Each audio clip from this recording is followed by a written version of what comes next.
है जी संगम। मैं हूं आपके साथ निहारिका महेश्वरी। इस वक्त की सबसे बड़ी खबर और सबसे बड़ी जरूरत जो हमें लगती है वो ये है कि आपके अपनों को आपसे मिलाना है। नेपाल के भयानक भूकंप ने नेपाल को क्योंकि तबाह कर दिया है। जानमाल के भारी नुकसान के बीच लोग अभी भी उस वक्त को भूल नहीं पा रहे जब कुदरत के इस कहर ने उनसे अपने छीन लिए। वहीं कुछ लोग अभी भी नेपाल में बुरी तरीके से फंसे हैं, जिन तक राहत बचाव कार्य की रोशनी नहीं पहुंची है।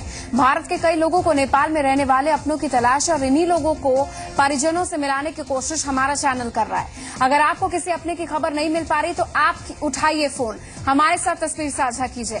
आपको करना ये होगा कि व्हाट्सएप का हमारा नंबर है, मोबाइल नंबर है 085-888-43264 085-888-43264। ये हमारे नंबर है, इस पर जानकारी, फोटो, नाम सहित शेयर कीजिए। हमारे लैंडलाइन नंबर भी है, क्योंकि अगर आपके पास स्मार्टफोन नहीं है, जानकारी आपके पास नहीं है, किसी तरीके की असुविधा का आप सामना कर रहे हैं, कब लास्ट बात हुई, कौन सा परिजन वापस नहीं आया, तो 0120-2511-063 1800-180-1525 इन नंबर पर कॉल करके हमसे जुड़िए। आपके अपनों से मिलाने की जी संगम की मुहिम अब रंग लाने लग गई है। हमारे पास लगातार लोगों के मैसेजेस, कॉल डिटेल्स आ रहे हैं। देश भर से लोग हमें फोन कर रहे हैं, हमारे साथ अपने दर्द साझा कर रहे हैं। हम आपके साथ हैं, आपको भरोसा देते हैं कि आपसे जुड़ी हर खबर सबसे पहले आपसे पहुंचाएंगे। आप हमारे साथ बने रहिए, हमारी मुहिम जारी है। और ये तस्वीर जो हम अपने दर्शकों को दिखा रहे हैं, एटा के पवन यादव के भतीजे की है जो मिल गए हैं। पवन यादव के भतीजे की तस्वीर जी संगम ने प्राथमिकता के साथ दिखाई थी और पवन ने खुद फोन करके धन्यवाद दिया और कहा कि उनका भतीजा मिल गया है, जो कि काठमांडू से लापता हुआ था।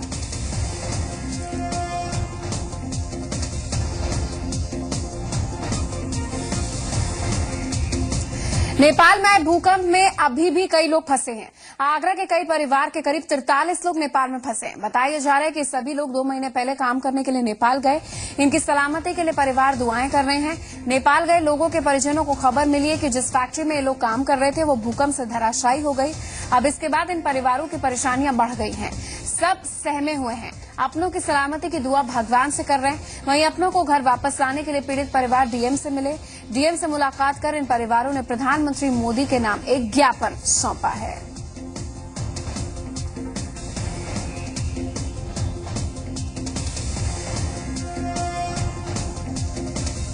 आगरा के 43 लोग अभी भी फंसे हुए हैं और ये दर्शकों को हम अपडेट दे रहे हैं।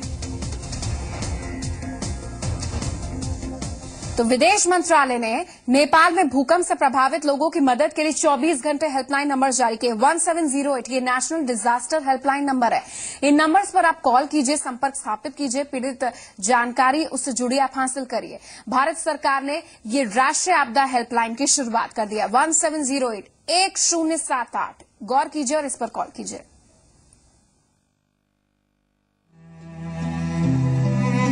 भारत और नेपाल देश भले ही 2 अलग अलग हों, लेकिन जो दर्द सीमा के उस पार है वही दर्द सीमा के इस पार भी है। नेपाल में भी लोगों को अपने बिछड़ों का इंतजार है, तो भारत में भी बहुत से ऐसे लोग हैं जिनके अपने नेपाल में जगह जगह फंसे हुए हैं। सरकार की तरफ से कई ऐसे कदम उठाए गए हैं जिससे लोगों का दर्द कम हो सके।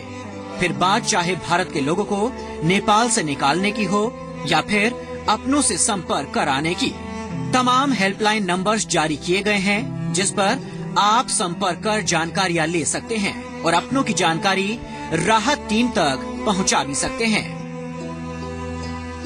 विदेश मंत्रालय ने नेपाल में भूकंप से प्रभावित लोगों की मदद के लिए 24 घंटे हेल्पलाइन नंबर जारी किए हैं। इन नंबरों पर संपर्क कर पीड़ित जानकारी हासिल कर सकते हैं। भारत सरकार ने राष्ट्रीय आपदा हेल्पलाइन नंबर 1078 शुरू की है। इसके अलावा विदेश मंत्रालय की ओर से भी हेल्पलाइन नंबर्स जारी किए गए हैं जिन पर आप संपर्क कर सकते हैं। ये नंबर हैं 911123012113। इसके अलावा 911123014104। इसके अलावा 911123017905। नेपाल के काठमांडू स्थित भारतीय उच्चायोग से इन हेल्पलाइन नंबर्स पर आप संपर्क कर सकते हैं। 00977-985-11-07021। इसके अलावा 00977 9851135141। कुछ और नंबरों पर भी आप संपर्क कर सकते हैं। मेट्रोपॉलिटन पुलिस रेंज काठमांडू का नंबर 9774261945 और 9774261790 है। मेट्रोपॉलिटन पुलिस रेंज ललितपुर का नंबर 9775521207 है। मेट्रोपॉलिटन पुलिस रेंज भगतपुर का नंबर 9776614821 है। ये तमाम हेल्पलाइन नंबर्स 24 घंटे आपको जानकारी देंगे। ब्यूरो रिपोर्ट, जी मीडिया।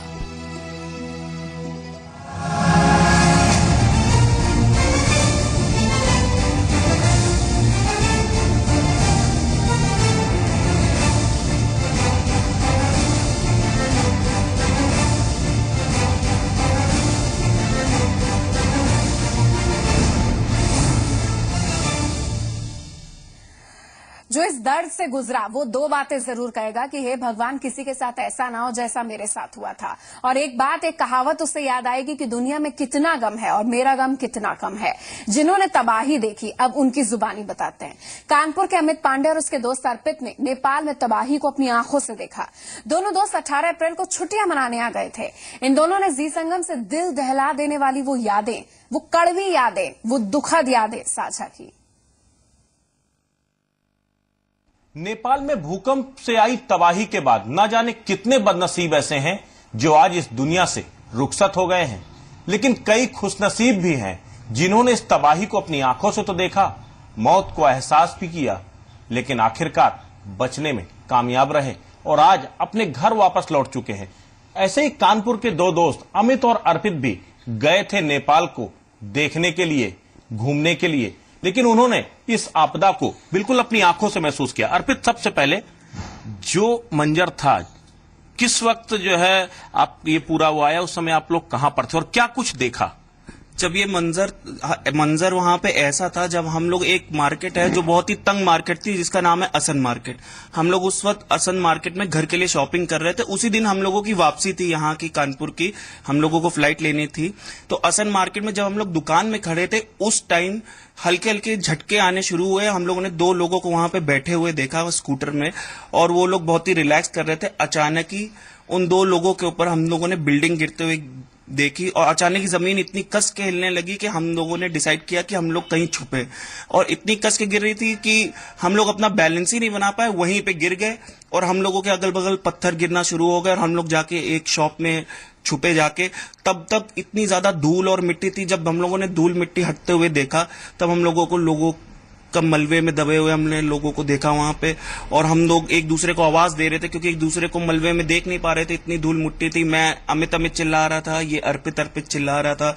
और फिर जब थोड़ा ट्रेमर्स थोड़े धीमे हुए, हम लोगों ने डिसाइड किया हम लोग यहाँ से भागेंगे, क्योंकि अगर हम लोग वहां रुकते तो फिर हम लोग बच नहीं पाते। कभी वो एक लम्हा आया जिस वक्त ऐसा लगा कि शायद अब जिंदा बचेंगे ही नहीं? एक मूवी, बहुत सारी मूवीज के ऊपर बनी है, वो सीक्वल को कभी आंखों से, मतलब बिल्कुल लाइव दोहराते हुए महसूस हुआ? जी जी बिल्कुल, मूवीज हम लोग देखते ही रहते हैं, इंडिया और हॉलीवुड मूवीज देखते ही रहते हैं।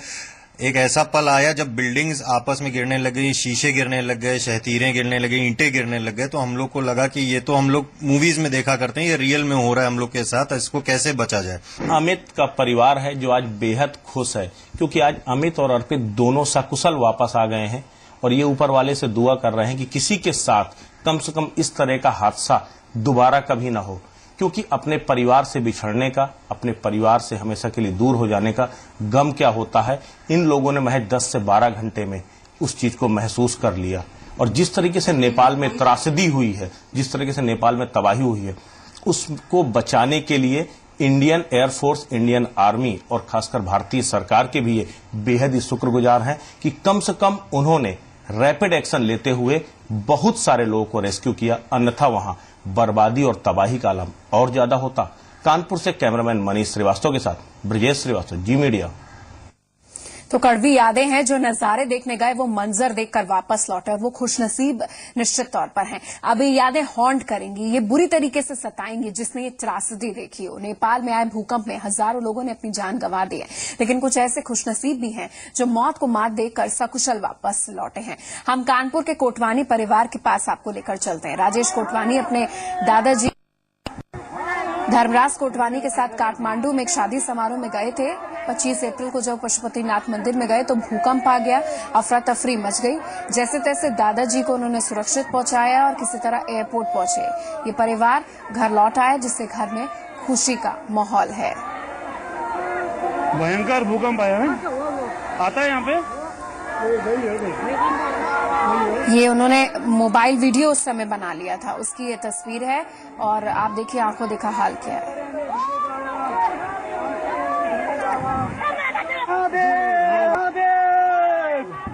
हर हर महादेव।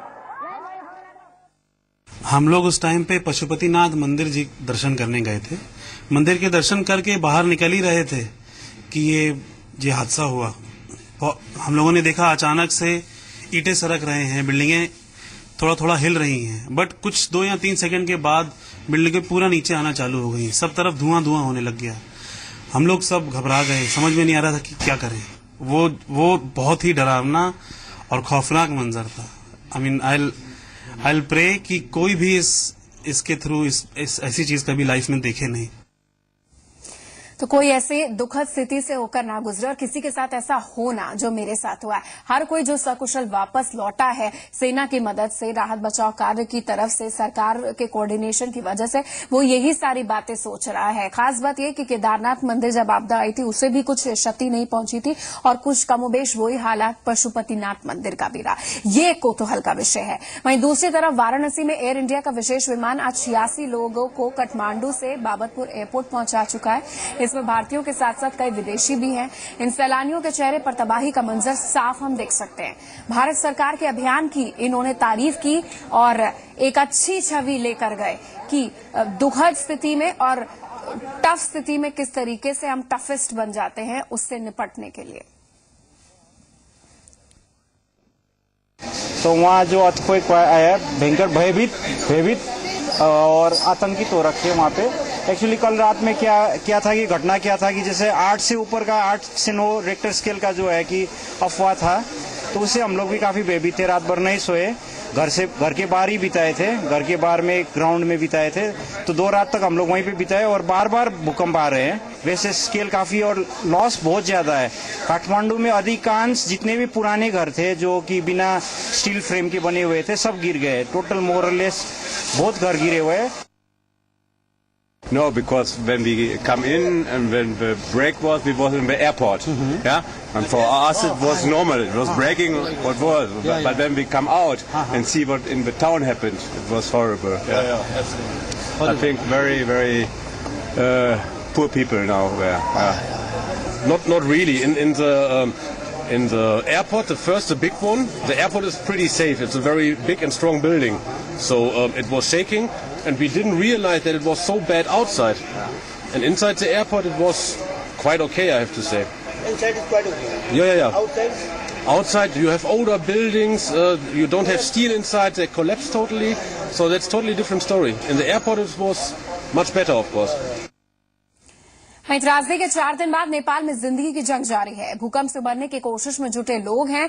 ये 6 तस्वीरें आपको अंदाजा आप देखकर लगाइए कि किस तरीके से लोग काम कर रहे हैं। एक तरफ राहत बचाव कार्य है, दूसरी तरफ अंतिम संस्कार है। 2 तस्वीरें भयानक तस्वीरें, एक तरफ उस शख्स ने जिसने अपने मकान को गिरते देखा हो, एक तरफ राहत बचाव कार्य देख रहा हो, दूसरी तरफ अंतिम संस्कार हो रहा हो। आप समझिए कि वहां की स्थिति बनी क्या है। जिंदगी को वापस पटरी पर लाने के लिए लोग बाजारों का रुख कर रहे हैं। भारी किल्लत पेट्रोल की हो गई, पानी की किल्लत यहां पर है, लंबी लंबी कतारें यहां पर दिख रही हैं। अपनों से कांटेक्ट करना है तो मोबाइल भी रिचार्ज कराना है। गांव गांव के कनेक्शन आपस में टूट गए हैं, बिजली नहीं है, जनरेटर और बैटरी का सहारा लोग ले रहे हैं।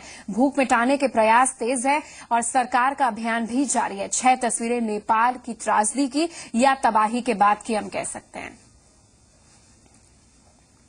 और भूकंप के आफ्टर शॉक को देखते हुए मुख्यमंत्री अखिलेश यादव ने राज्य में स्कूल कॉलेज 2 दिन बंद रखने के निर्देश दिए थे, लेकिन जौनपुर की बात करें तो यहां पर मुख्यमंत्री के आदेश को एक स्कूल ने नजरअंदाज कर दिया।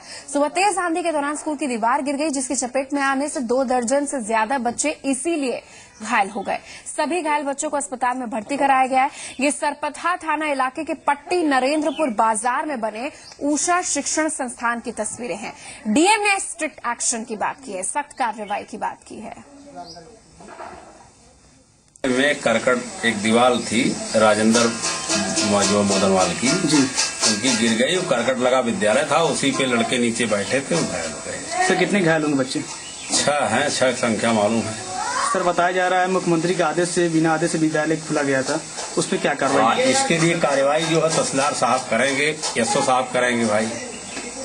इसमें बच्चे क्या हालत है? इसमें बच्चे सब ठीक है। अभी इस प्रकरण की जानकारी मिली है, काफी दुखद घटना है और अभी पहले उन बच्चों के उपचार आदि की व्यवस्थाओं पर ध्यान दिया जा रहा है। साथ ही चूंकि 2 दिन विद्यालय बंद रखने के निर्देश दिए गए थे, किस स्तर पर खामी हुई है, निर्देशों के बावजूद विद्यालय क्यों खुला रहा, इन सब बातों को तत्काल इन पर जांच करवाते हुए शीघ्र कार्रवाई करते हुए यह सुनिश्चित किया जाएगा कि जो भी दोषी हैं उनके विरुद्ध कार्रवाई जरूर हो। भूकंप की तबाही के बाद अब उत्तर प्रदेश के कई जिले तेज आंधी और बारिश की चपेट में आ गए हैं। कई मौत की खबरें हैं। आपको दिखा रहे हैं उत्तर प्रदेश के 5 जिलों की तस्वीरें, जहां बारिश और तेज तूफान मुश्किल का सबब बने हैं। जौनपुर में चक्रवाती तूफान से कई पेड़ उखड़े, वहीं कई झोपड़ियां छप्पर उड़ गए। देवरिया में कई जगह पेड़ गिरने से रास्ते बंद हो गए। तूफान की दहशत साफ दिखाई दे रही है। फैजाबाद में सुबह से बारिश जारी है। वहीं आजमगढ़ में भारी बारिश दलहन की फसलों को खासा नुकसान पहुंचा रही है। खेत में कटे पेड़, गेहूं और आम को नुकसान पहुंचाया गया है। वहीं गाजीपुर में पारा गांव में तेज बारिश के साथ गिरी आकाशीय बिजली की चपेट में आने से एक बच्चे की मौत हो गई है, जबकि 3 बच्चे झुलस गए हैं। वहीं नेपाल के अलावा उत्तर प्रदेश और बिहार में भी भूकंप की तबाही के बाद अब बारिश की मुश्किलें जो हैं वो खड़ी हो गई हैं। दोनों ही राज्यों के कई इलाकों में तेज बारिश के साथ बारिश हुई।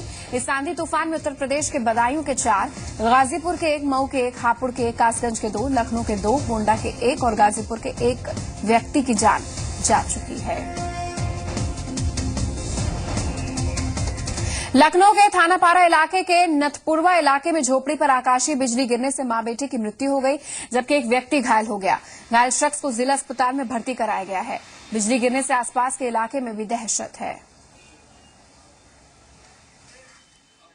हम लोग बैठे थे, बयानी आ गया, बहुत तेज तूफान, मड़ैया पकड़ के बैठ गए और एक बाइक चमका, तग्गा आवाज आई, बस सब पटापट गिर गए और उसके बाद कुछ पता नहीं क्या होगा। बिजली गिरी क्या हुआ? हाँ बिजली था, लाइट टाइम। आप समझिए कि लोग किस तरीके से दर्द में हैं, इधर भी और उधर भी, हर जगह। ऐसा नहीं है कि सिर्फ भारत नेपाल इसमें पूरी तरीके से हिला है। अंतर्राष्ट्रीय स्थिति की बात करें तो बहुत ज्यादा संकट पैदा हो गया है। संयुक्त राष्ट्र भी इसमें सक्रिय है और बहुत सारी चीजों पर अब हम सोचने को मजबूर हो गए। खैर, अब दूसरी खबरों का रुख करते हैं। बात उत्तर प्रदेश के कैबिनेट के फैसलों की कर लेते हैं। यूपी कैबिनेट की बैठक में आज कई अहम फैसले लिए गए। मुख्यमंत्री अखिलेश यादव की अध्यक्षता में हुई बैठक में तय किया गया है कि कुशीनगर एयरपोर्ट परियोजना पर्यटन विभाग की बजाय सिविल एविएशन विभाग के अंतर्गत पूरी होगी। इसके साथ ही 4 नई तहसील बनाने के फैसले पर कैबिनेट ने मुहर लगा दी है। नई तहसील में आजमगढ़ में मार्टिनगंज, मथुरा में गोवर्धन, ललितपुर जिले में पाली और मंडावरा शामिल है। इसके अलावा जनेश्वर मिश्र पार्क, मेट्रो परियोजना और आयुर्वेद यूनानी डॉक्टरों को लेकर भी कई अहम फैसले हैं जिन पर मुहर लगी। कई नई तहसीलें बनेंगी, जिसमें आजमगढ़ है और मथुरा में गोवर्धन, ललितपुर में पाली और मंडावरा। ये ललितपुर की तहसीलों की मांग बहुत पुरानी थी, क्योंकि क्षेत्रफल और लोगों को आने जाने में बड़ी असुविधा थी। इसके साथ साथ जनेश्वर मिश्रा पार्क का है कि जिसमें कुछ चीजें बदली हैं, उन चीजों को शामिल करके जनेश्वर मिश्रा पार्क बनेगा। आयुर्वेदिक यूनानी के लोगों को सुविधा देने का है। मेट्रो को जमीन मिल जाए, वो इंतजाम का है। आगे बढ़ते हैं। कांग्रेस उपाध्यक्ष राहुल गांधी सचखंड एक्सप्रेस ट्रेन में बैठकर आज 1 दिवसीय पंजाब दौरे में निकले हैं। किसानों से मिले। सबसे पहले ट्रेन का सफर और अब अंबाला पहुंचने के बाद का सफर। पंजाब में कांग्रेस नेताओं ने उनकी बड़ी गर्मजोशी से स्वागत की बात कही। अंबाला से सड़क के रास्ते राहुल मंडी के गोविंदगढ़ पहुंचे। इससे पहले वो सरहिंद में रुके, किसानों से मुलाकात की, मंडी गोविंदगढ़ के लिए रवाना हो गए, जहां वो किसान मंडियों का दौरा करेंगे, साथ ही किसानों की समस्याएं सुन रहे हैं वो। इसके बाद वो एशिया की सबसे बड़ी अनाज मंडी खन्ना का दौरा करने जा रहे हैं। वो आज रात खन्ना में ही रुकेंगे। ट्रेन से दौरा ये महत्वपूर्ण था। और इसी के साथ इस बुलेटिन में बस इतना ही।